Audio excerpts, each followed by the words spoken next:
You are listening to the Airline Selection Podcast, where we bring you insights to help you succeed at airline selections. This podcast is brought to you by Airline Selection Program. Please welcome your host, airline captain and major airline recruiter, Guillaume Debauchez. Hello and welcome again on the second episode of our Calvin Speaks series of the Airline Selection Podcast. The Airline Selection Podcast is here to help you understand how to improve ahead of your airline selection, but also to bring you valuable insights from our guests, such as Calvin, who you've seen in our first episode. So I'm going to bring in Calvin on the screen now. Calvin, hello, how are you doing today? Hey, hi, Guillaume. I'm very well, thanks. And you? Very good, very good. So our first episode was so exciting to hear about your childhood, how you grew as a teenager and how you went through your selection, because you went through how many selections? How many? It was two, really. There was this first one and then Singapore Airlines, correct? Well, I went through theoretically three. My third selection for TNT after I'd left Singapore Airlines, which I'm sure we'll discuss later. I was actually visiting the Louvre in Paris and I received a phone call. At the time, I was 62 years old and I received a phone call from Park Aviation in Dublin and they said, would you like to fly for TNT on the freighters with their 747 ERF freighters? I said, yeah, that sounds interesting. Tell me more about it. And so they told me on the telephone what the job was all about. And I said, okay, great. That sounds good to me. And he said, okay, you start on Monday. Okay, so wow, that's exciting. I'd kind of forgotten that. For me, I'd forgotten that you did TNT as well. So you entered a major legacy carrier, and you would hope that when you enter a legacy carrier, it's sort of you're never going to do another selection again. But people your generation, because you had to leave at 55, most of you ended up going to Singapore Airlines, Air India. Some of them went to Emirates as well, and so you had to uproot your whole life when it was nice and stable to go and live in a foreign country for many of you. Absolutely. When I joined BOAC, which was a long-haul arm of the future British Airways, we merged in 1974. I joined BOAC in 1969, in fact. In 1974, we merged with British European Airways to form British Airways. The retirement age at the time was 50. Oh, wow. I didn't know that. Yeah, and actually it was quite good for a pension because your pension was based on you retiring at 50. And if you did 5 more years, you had something called crystallization, which improved your pension quite dramatically. But of course, it became 55. And by the time I was 55, I was a pretty expensive pilot for BA, although at that time it was possible to continue flying. Your license didn't expire until at that time 60. British Airways said, no, you've got to honor your contract. We've got to get rid of you at 55 and replace you with someone much, much cheaper. And of course, as you say, a lot of the people of my era then joined other airlines such as Emirates and Gulf Air and so on, and Air India. And of course, Singapore Airlines were recruiting. And on my last trip to Singapore, which was about a month before I retired, we normally had 48 hours off in Singapore. And so I did the interview and the medical on my days off in Singapore and then came back and they offered me a job straight away. So having left British Airways, I joined Singapore and literally a couple of weeks after I retired from British Airways and joined Singapore Airlines on the 747. Oh, that's fantastic. So, you never know. So if you enter a major airline that will drive you until 65 years of age, which is the case for most major airlines today, you could assume that you're going to stay there forever. But look at my case. Now, of course, I joined British Airways. I was the first French pilot with a European license to join British Airways. But when I entered, I thought it was a job for life, that I was going to stay there. But for some reason, I ended up leaving because I was not at home in my home country. And so I ended up going like, well, I'm an expat. Let's just go and be an expat also somewhere else and become a captain quicker. And so I ended up doing some more selections. You never know when you may have to sit another selection. And this is a skill that you have to hone in your career. One thing I would say as well, and it's been true in my case, when you're inside an airline, imagine you're going to spend, in your case, you spent 37 years at BA or something like that. You don't spend 37 years just doing always the same thing. There is progression. And through some of these progressions, particularly becoming a trainer or getting into management, interviews happen there too. And I'm sure you got interviewed to become a trainer, right, Calvin? Absolutely. That's an interesting comment there, really, Guillaume, because the dynamic changed, I think, about 20 years after I started BA. We started to get direct entry pilots. Because we expanded, British Airways expanded dramatically, we couldn't rely on our cadet program or the Royal Air Force to fill the empty slots. So we started to bring in people, we call them quite often self-improvers, those who had actually funded their own training to join British Airways. So suddenly it changed. People started to join the airline at a much older age. We saw a different sort of person coming in. And of course, as you rightly say, throughout my career, I had to do interviews to become, first of all, a line trainer and then become a TRE and a TRI. I was subjected to interviews. I never seemed to have too much problem with it because I also believe that your character, your openness, the way you communicate is probably one of the best attributes that you can have in an interview. Once again, we had no training in this. It was just a matter of sitting down with a manager and him asking questions and discussing what the job entailed.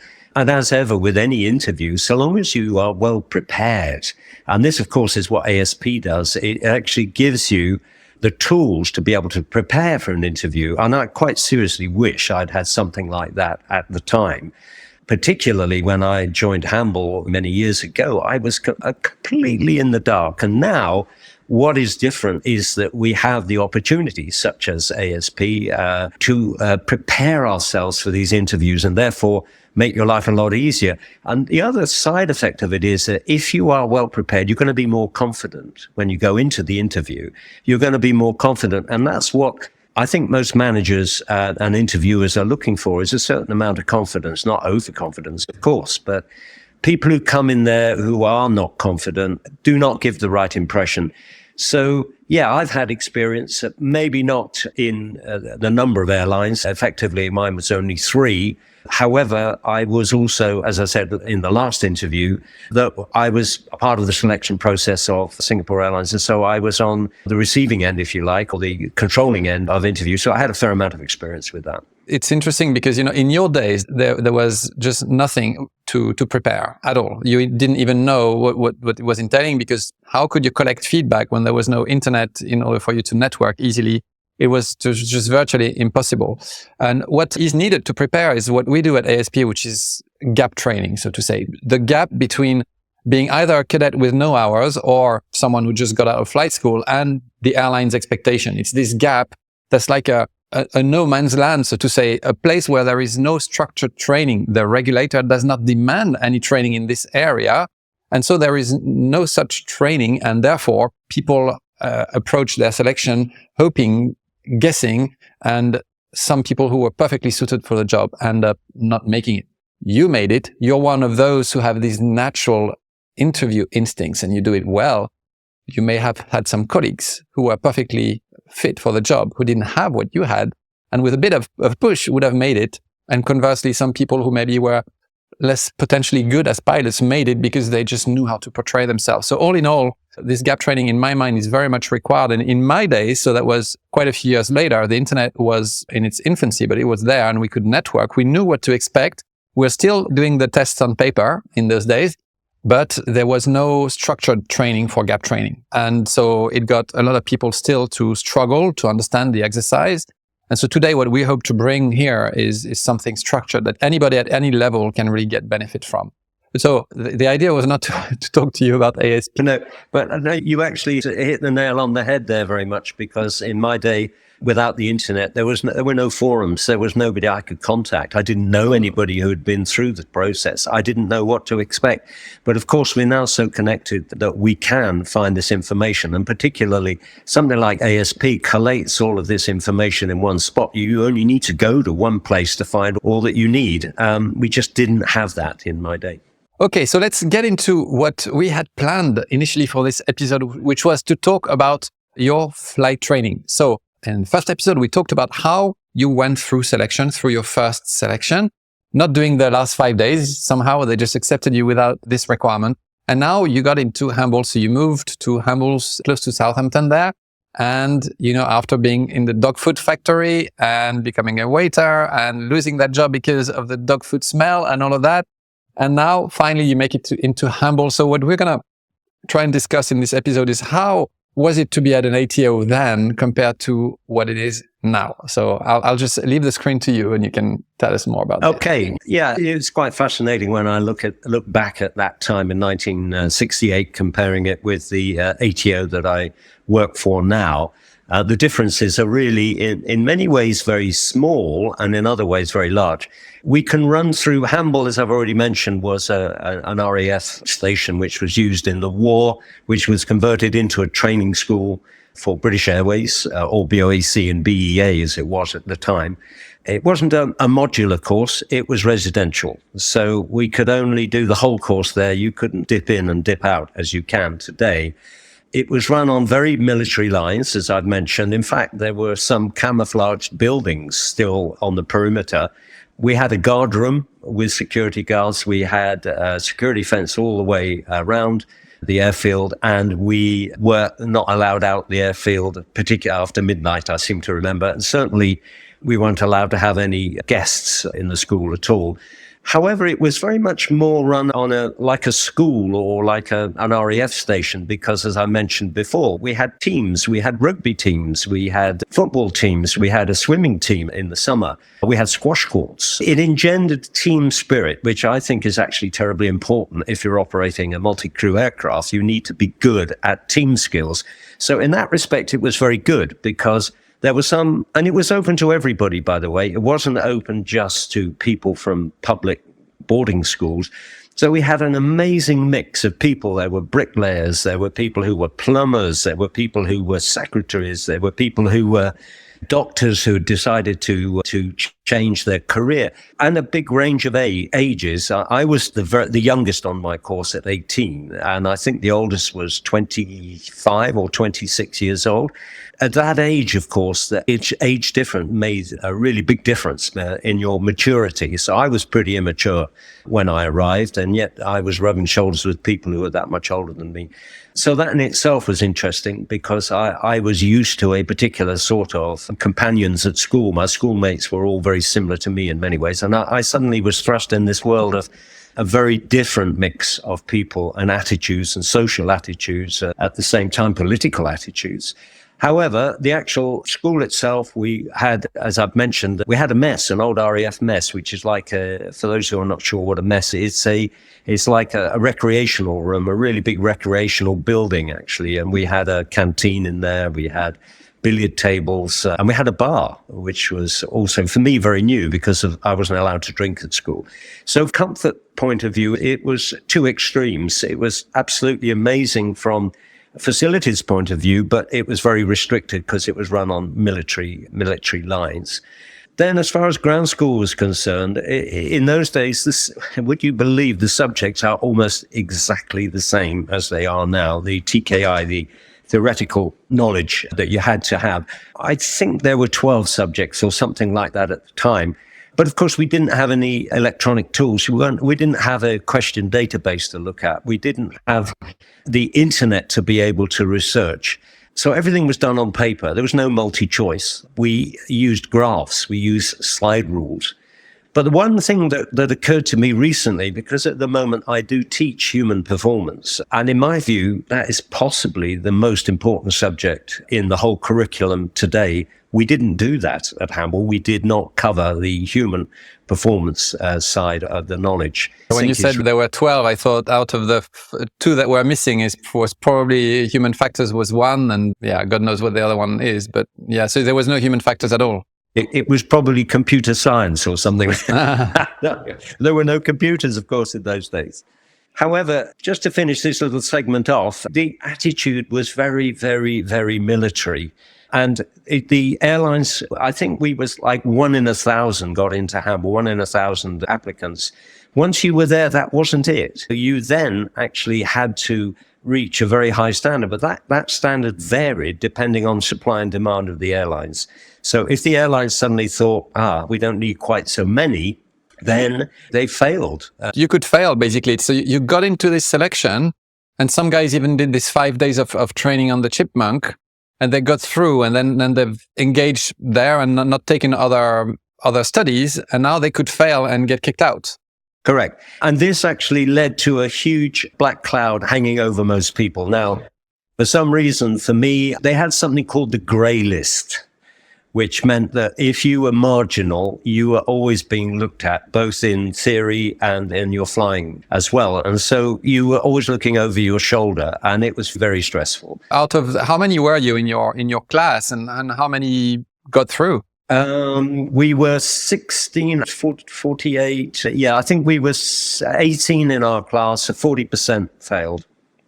Wow. And so how many failed at ground school and how many during flight school? I would say half of those failed at ground school. We were streamed. The scientists, the mathematicians and the physicists were in stream A. The chemists and all of those with technical A levels were in Group B, and people like me were in C. I'd done biology and knitting or something like that. I was in the thicko stream. We were called the thicko stream. Yeah, so we did lose the largest number, to be honest. It was 40%. However, the attitude, very briefly, the attitude of the chief pilot was something I think that most people would find absolutely extraordinary. I won't say his name, but we assembled in the cinema, in the Hamble cinema, which was a big room, obviously. He got on the stage, and he was quite a short guy, and we'd just literally been in the college. There were 48 of us. We were in the college. We were sitting there all in our uniforms. We had uniforms, and it was like a blazer and a tie and so on. And he got on the stage and he said, "Gentlemen," he said, and he introduced himself. He said, "You may liken me to a pair of secateurs, those scissor things." He says, "And I are looking at you as a bed of roses, and I'm here to prune out the dead wood. Welcome to Hamble." Oh, wow. What do you think the morale was after that? That's a real morale boosting talk, huh? Did this generate a feeling of competition or of togetherness and struggling through this tough time together? That's a really interesting question. Nobody's ever asked that. I'm a very competitive person, and I thought, I'm not going to let this guy defeat me. So you competed against him, but from what I know of you, you're the great team player. So you wouldn't let your ego get in the way of good teamwork. So you used this competitiveness against him to help you strive. But then how was it with the others? Did you sort of try and stick together? To be honest, it was a mixture. There were those who were like me, who felt that they were going to prove him wrong. And there were those who were actually very upset by it. And I think that shows the importance of good communication, of when you're a captain in an airline much later on, and on a big aeroplane, you might have 18 crew members. The most important thing is to actually set the scene right from the word go before the trip starts, and make sure that everybody is valued, make sure that everybody is comfortable to question anything that you're doing or anything they're not happy with. They need to be comfortable enough to be able to speak up. You work together much better as a team in that way. Of course, you can stand up and you say, "I'm God, you can call me sir," and so on. That's not very effective. Do you know, when I was with Singapore Airlines and British Airways, on a turnaround, I would always go downstairs. So I think there were about 70 people who were involved with turning a 747 around. I would go down and if I was in India, anywhere, I would go and talk to the toilet cleaners. And I would go in there and I would say, "Thank you. You're doing a great job. Really appreciate it. Without you, we can't go." And that's true. And I know for sure that they did their best to make sure that we were on time. It doesn't take much to be nice. This guy was enjoying being nasty, and that gets you nowhere, in my view. Well, yes. And what's interesting as well is that you use competitiveness to get out of it, to get above it, basically. But some of your colleagues got let down. But so coming back to my question, did you feel that you had to did some people feel they had to step on others in order to shine, or was this teamwork against him sort of build the team spirit? I hate to say it, but the atmosphere was much more, because so many people failed, it was much more, I've got to succeed. I can't imagine I stepped on anybody, but there were certainly people who did. Everybody was driven to succeed there. Everybody, I guess, if you're 1 in 1,000 to be selected, then you've got to be competitive. I think there were people there who would have effectively almost murdered somebody to get to the top. I would like to imagine that certainly with my friends that we as a team, if you like, we thought, right, we flew together, by the way, in twos or threes, normally twos. We became a team earlier in the early days. We became a team to try and succeed. So we helped each other, yes. I seem to remember from the book that the few of you who are really good friends, you really stuck together to help each other out as much as you could. So I guess then there were mini groups like this inside. Yes, and there were the A, the B's and the C's, right? The A's were looking down on the B's and the C's. No, that's really funny. Now I understand what you're talking about, because we as the C's were seen as the thickos, if you like. And that made us really stick together, if you know what I mean. But we were branded as the less likely to succeed were the C's. And of course, we then stuck together and we covered our backs, definitely. Yeah, what's interesting to me as well is clearly this gentleman who welcomed you in this way. This was clearly a form of bullying. And there's a lot of talk now about pilot well-being. So we're recording this in 2024. This has come to the front of the scene. It's been like about 2 years that it's coming to the front of the scene. Like the whole community of aviation psychologists, aviation professionals waking up to the idea that pilots could be psychologically affected by events of life, and of course we do get affected. Plus we are tired most of the time. Our lives get sometimes, quite difficult for family reasons and other reasons.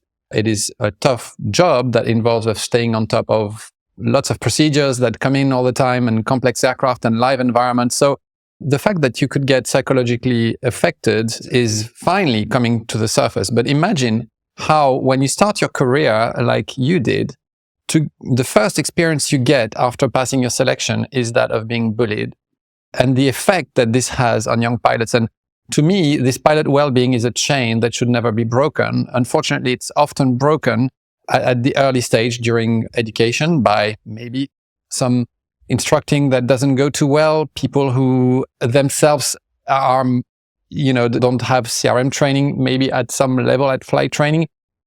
And it also happens, unfortunately, and I hope that we can change this one day. It happens during selection, because you leave flight school hoping that now that's it, you've climbed this mountain and now the job is not very far. Actually, it is. There's another mountain to climb. No one's told you about it except us. If you've been here or if you've already failed, you know how painful it is. And this process does not contribute to pilot well-being because it is extremely stressful and painful. So, there's a lot that needs to be said about pilot well-being, and everybody in this chain has a role to play. Individual instructors have a role to play. ATOs have to enforce CRM, and airlines have to understand that candidates need to understand when they fail what's happened. Unfortunately, it's not the case today. And I hope that when I retire, that this will have changed, because it's important that flying is a positive experience. And you said it at the beginning, confidence, is key in a pilot. And when your confidence gets broken, it's a tough climb back up, so... You know what, Guillaume, you're really talking my language here, because this is something I'm completely passionate about. There is no space in training at all for a bully or somebody who's being unreasonable.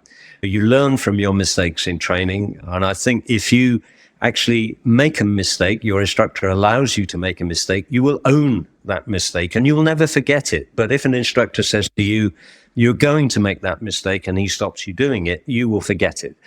And unfortunately, when I first started, the biggest problem for me was what you said a minute ago, was the bullying attitude. Throughout the whole of my training, apart from 2 instructors at Hamble, it was a really tough environment. They were all wartime heroes. They couldn't believe that an 18-year-old like me could be flying an aeroplane. And of course, we were all leaving Hamble, going to a glamorous job with BOAC, and they were stuck in this little flying school down near Southampton. So there must have been a certain amount of envy in there. And my recollection of Hamble, I'm afraid to say, is mainly one of bullying, or one of unnecessary stress. One particular instructor I had was unbelievable in his training, and I can't tell you the words he used on the podcast. I'll try and paraphrase it. You're flying on instruments, can you imagine, in a Cherokee. You've got the hood on your head, which means you can't see out. And he wants you to fly within 5 feet or 5 knots or whatever, which was almost impossible. And you're bouncing around, of course. It's a small aeroplane. And if you didn't get it right, he would literally pick up the QRH, which is a pretty big book, and he would hit you over the head with it whilst swearing. I won't say the swear words in the most crude fashion. And I eventually, we had 3 aircraft. We had the Chipmunk, which we did general flying with, which, by the way, every single day we were not flying circuits. We used to fly over the Isle of Wight. We had to do 2 aerobatic maneuvers every single time we were over there. So we were quite used to flying an aeroplane upside down. Then we did the instrument flying on the Cherokee, where I had this instructor. And then we progressed to the Baron, which was the B-55 twin Baron. I was programmed to have the same instructor again. And actually, I went to the principal, who was Air Vice Marshal in the RAF, retired. And I said, I cannot fly with this guy. And luckily, they gave me, he was also a World War II ace, but he was Polish. And he was renowned for actually barrel rolling a Baron down the airways to Gatwick on one occasion, following the airways. How about that? And he was a fantastic instructor. And my last 3 or 4 months at Hamble are very fond memories indeed because of this guy. And I'll say his name, Tony Liscutin. What a fantastic bloke. That's fantastic. I think throughout the rest of this podcast and all the episodes we'll make, it will be interesting to see how you, who've seen these terrible instructors, you've managed to sort of become leading to the next generation onto how to behave and bring about a training environment that is good. Because it is so easy if you've been bullied to then do the same thing once you're in a position of power. But the generation, the likes of you, have not done that, and they've instead paved the way for a better life for the rest of us. But, it's interesting to me. And maybe it's thanks to this one Polish instructor who you knew held the truth that you managed to tell yourself, hey, I want to be like this guy. I don't want to be like that guy. So I think it's quite remarkable. And we owe a lot to the likes of you who sort of knew where the truth was for the next generation, and that's remarkable. When I started at British Airways, I think there were still quite a few captains who had been bullied. And then the majority were great, but some of them, once they became captains, they were on the harder side of things. It's still, bullying leaves scars on people. It does. It definitely does. And we react in different ways. You're absolutely right, Guillaume. The thing is, when I left Hamble and I joined BOAC, we've already alluded to it. Most of the captains were wartime heroes. They were all one-man bands. I wouldn't say they were bullies, but they were just unapproachable. There were bullies, believe you me, but they were very difficult to deal with. They came across as bullies. I don't think they meant to be, but they were. But I was well trained at Hamble to deal with people like that. Good. I think we're going to leave this episode here because we've spoken for quite a while. So we didn't talk about your flight training as much. We just touched on it. I think in the next episode we will, because I remember from the book, there's so much to say, some incidents and accidents that happened with some of your colleagues, some stories that I think our audience will love to hear about, if you're happy to talk about them, of course. And then that will close our Hamble sort of section. Okay, so we'll see you at the next episode. Do you have anything you want to add before we close this episode, Calvin? No, other than actually, I'm finding it quite cathartic talking to you. In other words, it's bringing back my career. I'm reliving it through you, and thank you for the opportunity. Oh, I love speaking with you, and it's interesting for those of the audience who don't know that both of us, Calvin stayed with British Airways until 2003. I entered British Airways at 2005. And so we found so much commonality as well. And this is, for me, also, when I hear you, I relive what some of my captains told me. And, it's cathartic for you. For me, it's fantastic too. So thank you so much for being here, Calvin. And for the whole audience who's here, you know that we help you succeed at airline selection. So just go on online.airlineselectionprogram.com. and check what we have for you to help you reach your goals. Thank you, and see you in the next episode. This podcast was brought to you by Airline Selection Program, a company that is focused on helping you succeed at airline selections. Our flagship course, Advanced Interview Course, has helped hundreds of pilots just like you become successful. Visit our website at online.airlineselectionprogram.com and find out how you too can get the job of your dreams.